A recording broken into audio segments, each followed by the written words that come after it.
নমস্কার দর্শক বন্ধুরা। আজ কি বলবো, আমি আর কোনো ভাষা খুঁজে পাচ্ছি না। সকালবেলা আমি একটা ভিডিও আপলোড করেছিলাম, আপনারা দেখেছেন। বলেছিলাম আমি আজ জনতার দরবারে যাচ্ছি। এটা জনতার দরবার না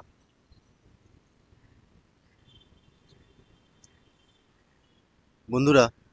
আমি যে প্রবলেমটা নিয়ে গেছিলাম, আপনারা বলুন না এই প্রবলেমটা কি আমার পার্সোনাল? গভর্নমেন্টের অয়েল, কর্পোরেশনের গাড়ির অয়েল চুরি হচ্ছে, তাই কমপ্লেন করতে গেছিলাম। সবাই বলতো জনতার দরবারে সবাইকে শোনা হয়, আমাকেও শোনা হয়েছে। আর শোনার পর আমাকে একটা চিরকুট ধরিয়ে দেওয়া হয়েছে। চিরকুটটা হলো, জানি না সে কে, তমগ্ন ঘোষ। এই সেন্ট্রাল অ্যাভিনিউ অফিস আছে বিজেপির, যে পার্টি অফিস, উনি ওখানেই বসেন। তো আমাকে এখানে আসতে বলা হয়েছিল যে আপনি যান, আপনাকে কোনো জায়গায় যেতে হবে না, আপনি আপনার, এটা জনতার দরবার থেকে আমাকে বলে দেওয়া হয়েছিল, আপনি আপনার প্রবলেম ওখানে বলুন, সঙ্গে সঙ্গে অ্যাকশান নিয়ে নেবে পার্টি।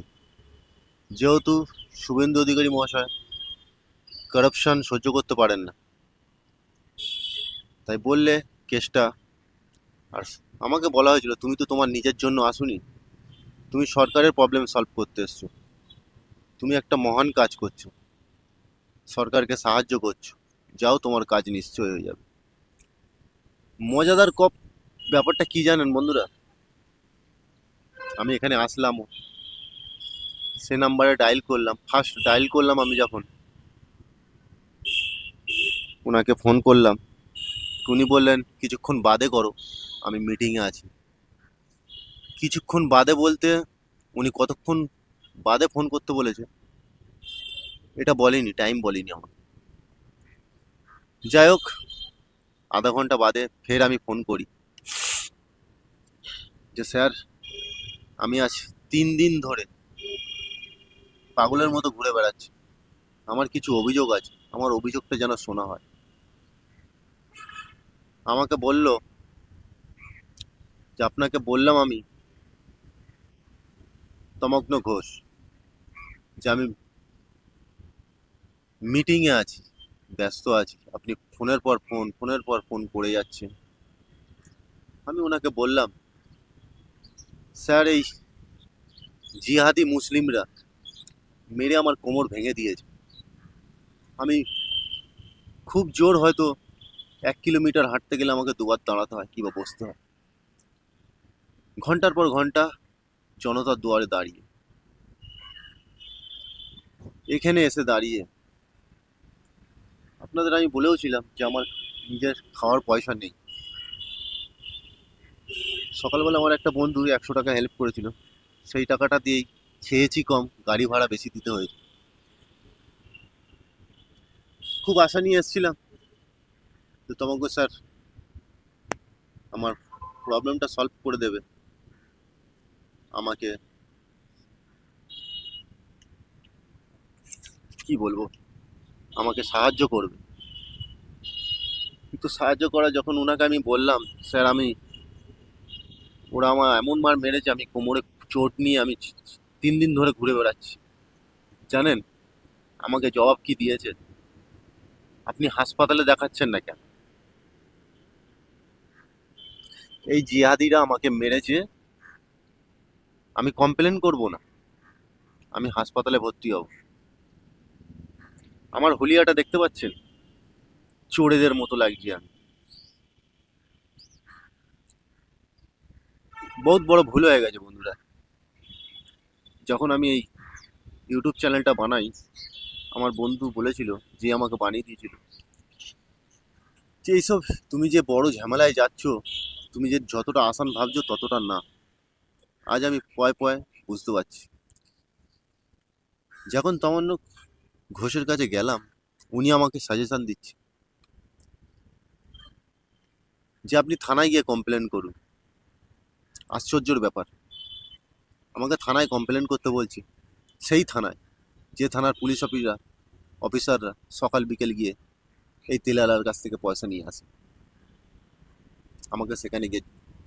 তো আমি যখন বললাম যে পুলিশই তো সব জড়িত এতে, উনি আমাকে বললো সরকার বদলে গেছে, এ সরকার পরিবর্তনের সরকার। আমিও ভাবলাম তাই তো, যদি আমাকে থানায় কমপ্লেন করার হতো তাহলে আমি কেন যেতাম জনতার দুয়ারে, কেন আসতাম আপনার কাছে?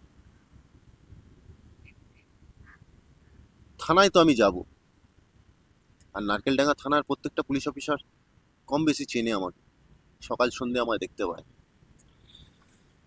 আমি কমপ্লেন তাদের কাছে গিয়ে করব, খবরটা বাইরে আসবেন এর কি গ্যারান্টি আছে? কি বাইরে যেসব জিহাদিরা দাঁড়িয়ে আছে এরা আমাকে ছেড়ে দেবে এর কি গ্যারান্টি আছে? চলুন, আমি আপনার কথা শুনে আমি কমপ্লেন করে দিচ্ছি। আমার জীবনের রিস্ক আপনি নেবেন? তমগ্য স্যার, আমি আপনাকে প্রশ্ন করছি, আমার জীবনের রিস্ক আপনি নেবেন?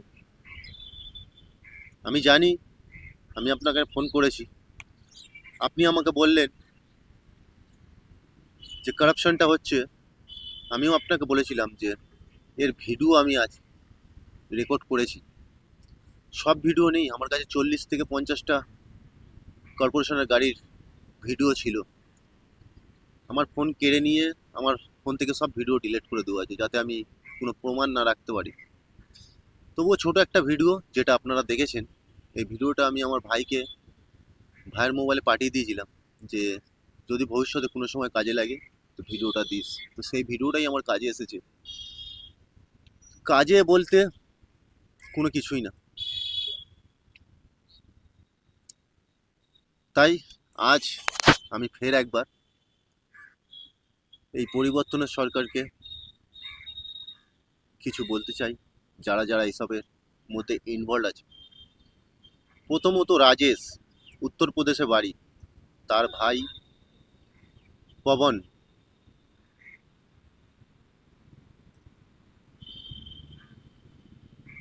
তার ভাই পবন, 3 ভাই জড়িত আছে এসবে। লোকাল ছেলেদের কথা যদি বলতে চান, সব মুসলিম। একজনের নাম নওসাদ, একজনের নাম পাপ্পু, একজনের নাম আসাম, একজনের নাম আকবর, একজনের নাম কালাম। এদের ফটো নেই আমার কাছে, কিন্তু এই তেলওয়ালাকে, এই রাজেশকে ধরলে সব বেরিয়ে আসবে। আমি ওনাকে বললাম পুলিশ পর্যন্ত তেল বিক্রি করতে আসছে, আর আপনি বলছেন আমি পুলিশে অভিযোগ জানাতে যাই? আমার কথা বিশ্বাস হয় না। 24 ঘন্টার জন্য একটা লোক ওখানে রেখে দিন, কি হচ্ছে আপনারা দেখতে পেয়ে যাবেন। অ্যাড্রেস বলে দিচ্ছি, এখান থেকে নারকেলডাঙ্গা থানা দেখা যায়। ক্যানেল ইস্ট রোড, আপনি যদি ফুলবাগান থেকে আসেন তো বাঁ দিকে পড়বে, আর রাজাবাজার থেকে আসলে ডান দিকে পড়বে। রাজাবাজার থেকে যদি আসেন, ব্রিজটা পার করবেন, ডান দিকে খালধার ধরে সোজা চলে যাবেন, দেখবেন রেল ব্রিজের আগেই একটা ভ্যাট আছে, সেই ভ্যাটের কোণে এই কারওয়ারটা চলছে। 20 বছর ধরে এই কারওয়ারটা চলছে। আর যদি আপনারা ফুলবাগান থেকে আসেন তো খালটা পার করার আগেই বাঁ দিকে আপনারা আসবেন, দেখবেন ওই ভ্যাটের কাছে। তো পুরো ডিটেলস আমি আপনাদের দিয়ে দিলাম, মিডিয়া গ্রুপকে শেয়ার করবে আমাদের মতো ছোট। দেখুন না, আমি ভিডিওটা আপলোড করলাম, মাত্র কতজন দেখেছে জানেন? 68 জন।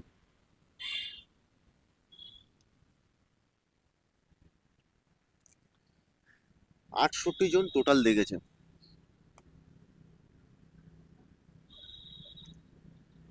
তাই বন্ধুরা, আজ থেকে ভাবলাম, আমি ডিসাইড করে নিয়েছি, যেহেতু আমার একটা ইউটিউব ফ্যামিলি আছে, ইউটিউবে যারা দেখে আমাকে, আমি তাদের ফ্যামিলি বলেই মনে করি। যে সকল বন্ধুরা কারাপশনের ভিডিও দেখতে ভালোবাসে তাদের কাছে আমি ক্ষমা প্রার্থী। আজকের পর করাপশন নিয়ে আমি কোনো ভিডিও বানাবো না। আর যারা করাপশন নিয়ে ভিডিও দেখতে ভালোবাসেন আর সে কারণে আমাকে আমার চ্যানেলটিকে সাবস্ক্রাইব করেছেন, আপনাদের যদি মনে হয় চ্যানেলটি আপনারা আনসাবস্ক্রাইবও করে দিতে পারেন, এতে আমার কিছু এসে যায় না। বলতে খুব খারাপ লাগছে কোনো ফ্যামিলি মেম্বারকে এইভাবে কথাগুলো বলা, নিজেরই খারাপ লাগে, বাধ্য হলাম আজ বলতে। শুভেন্দু অধিকারী মহাশয়, মাননীয় মুখ্যমন্ত্রী, আপনি বলেছিলেন না করাপশনের বিরুদ্ধে আওয়াজ তোলো, আওয়াজ তো তুলেছি, ভিডিও বানিয়েছি। দেখুন আপনারা যদি ব্যবস্থা নিতে পারেন, আমার দ্বারা আর অসম্ভব। আজ 3 দিন ধরে বলে, সত্যি কেউ একটা ভালো কথা বলেছিল যে সরকারি সুযোগ সুবিধা পেতে গেলে জুতো ঘষড়াতে হয়। আজ 3 দিন ধরে, 3 দিন ধরে কি, আজ প্রায় 1 সপ্তাহ বলতে পারে, অনেক জায়গা খবর লাগিয়েছি, অনেক পার্টি অফিসে গেছি, সবাই বলছে আপনার কাজটা খুবই গ্রহণযোগ্য, কিন্তু যখন সাহায্যের বেলায় আসে কেউ এসে সাহায্য করে না।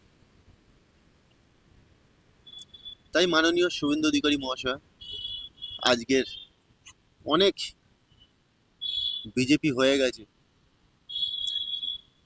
আপনাকে আমি একটা কথা বলতে পারছি আজ, মাননীয় মুখ্যমন্ত্রী, জানি না এই ভিডিওটা আপনি দেখবেন কিনা, আপনি তো বড় মানুষ, রাজ্যের মুখ্যমন্ত্রী, আমাদের মতো ছোট মোটো ইউটিউবারের ভিডিও আপনি কেন দেখবেন? আপনাকে আজ আমি একটা সত্য কথা বলি, আমি এটা কোনোদিনই বলি, কেননা রাজনীতি নিয়ে আমি কোনো কথা বলতে চাই না, আজ বলতে বাধ্য হলাম। আমি যেই গ্রামটায় থাকি সেই গ্রামটার নাম হলো উত্তর নয়াবাদ, ঝালিগাছি, উত্তর নয়াবাদ। এটি রাজারহাট এরিয়ার মধ্যেই পড়ে, আমাদের থানা রাজারহাট থানা। আমি যেই গ্রামটিতে বসবাস করি, আপনারা জানেন মাননীয় অটল বিহারী বাজপেয়ী প্রধানমন্ত্রী যেই সময় হয়েছিলেন, সেই সময় থেকে আজও পর্যন্ত আমাদের গ্রামটাকে টিএমসি বলুন, সিপিএম বলুন, কংগ্রেস বলুন, কেউ হারাতে পারেনি। তখন পশ্চিমবাংলায় বিজেপির কোনো নামগন্ধ কিচ্ছু ছিল না। আমরা তখন থেকে বিজেপিকে ভালোবাসি, আমরা পার্টি করি না, আমরা সাপোর্টার, যে ভালো কাজ করে তাকে সাপোর্ট করি।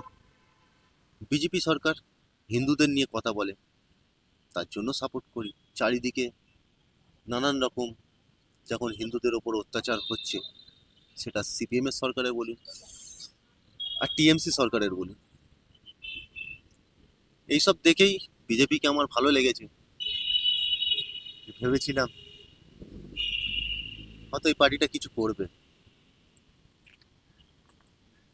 কিন্তু না। বৃষ্টি পড়ছে, ক্যামেরায় জল পড়ছে, যার ফলে মাঝে মাঝে আবছা হয়ে যাচ্ছে। বৃষ্টি পড়ছে ক্যামেরার মধ্যে, যার কারণে কিছু আবছা আবছা হয়ে যাচ্ছে।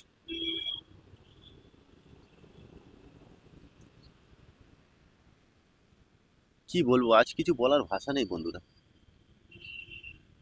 তাই আজ সবার কাছে আমি ক্ষমা চেয়ে নিচ্ছি। আমাকে করাপশন নিয়ে অনেকেই কমেন্ট করেছে, দাদা আপনি খুব ভালো কাজ করছেন, অনেকে প্রশংসাও করছে। আমি জানি আমি কি কাজ করছি, আর এই প্রবলেমটা আমারও না, এই প্রবলেমটা পুরো পশ্চিমবাংলার। আচ্ছা, 2 দিন ধরে অন্যের দানা কি আমি জানি না, ভাত রুটি কিছুই যায়নি, খিদে ভুলে গেছিলাম। ভেবেছিলাম জীবনে কিছু ভালো কাজ করতে হবে, আর এইটা নিয়ে যখন আপনারা কমেন্ট করছেন, আমার মনটা আরো বড় হয়ে গেছিল, যে ভাবছিলাম সত্যি খুব ভালো একটা কাজ করতে যাচ্ছি, কিন্তু আজ মনে হচ্ছে অসহায় লাগছে। তাই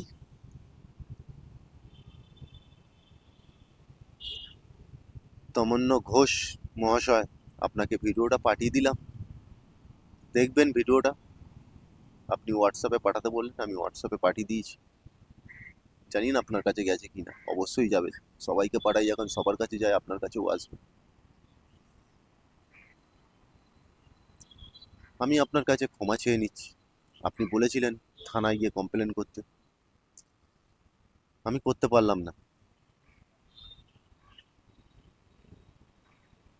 সব কিছু আপনাদের জানিয়ে দিয়েছি, চাইলে আপনারা করে নিন।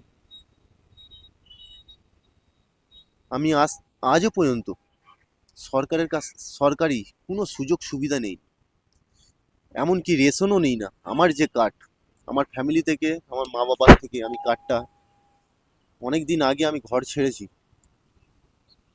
সেই সময় রেশন কার্ডটাও নিয়ে চলে এসেছিলাম। দেখবেন আমার রেশন কার্ডটা, দেখাচ্ছি।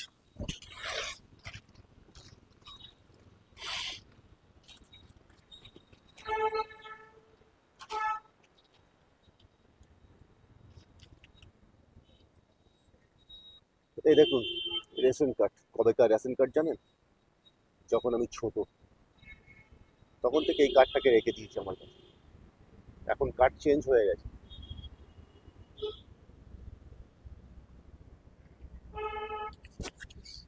এখন কার্ড চেঞ্জ হয়ে গেছে, কিন্তু আজও আমি এই কার্ডটাকে রেখে দিয়েছি। চাই না আমার।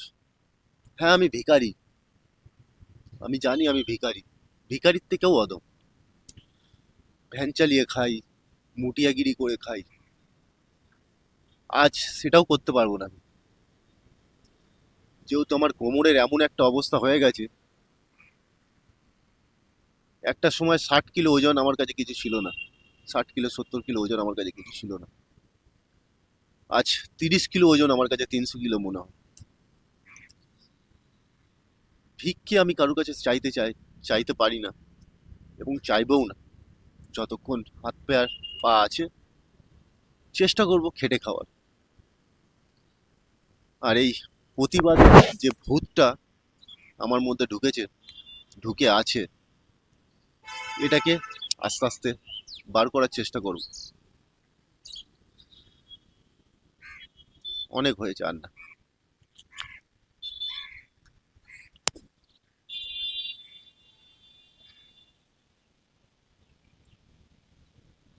আমি এখন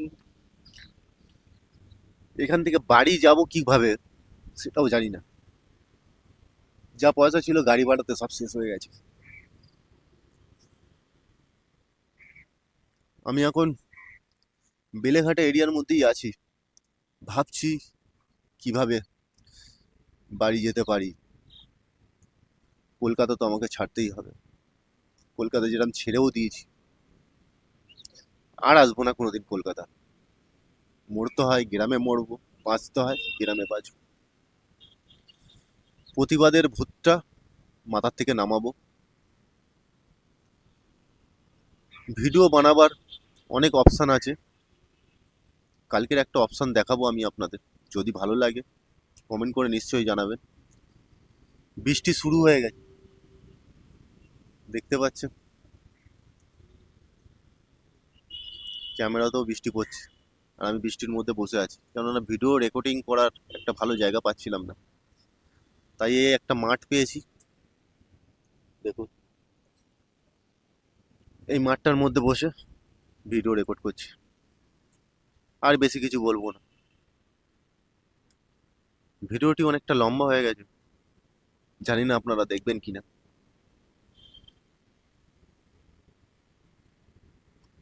তো চলুন, সবাই খুব ভালো থাকবেন। কারাপশন নিয়ে আমি আর ভিডিও বানাচ্ছি না।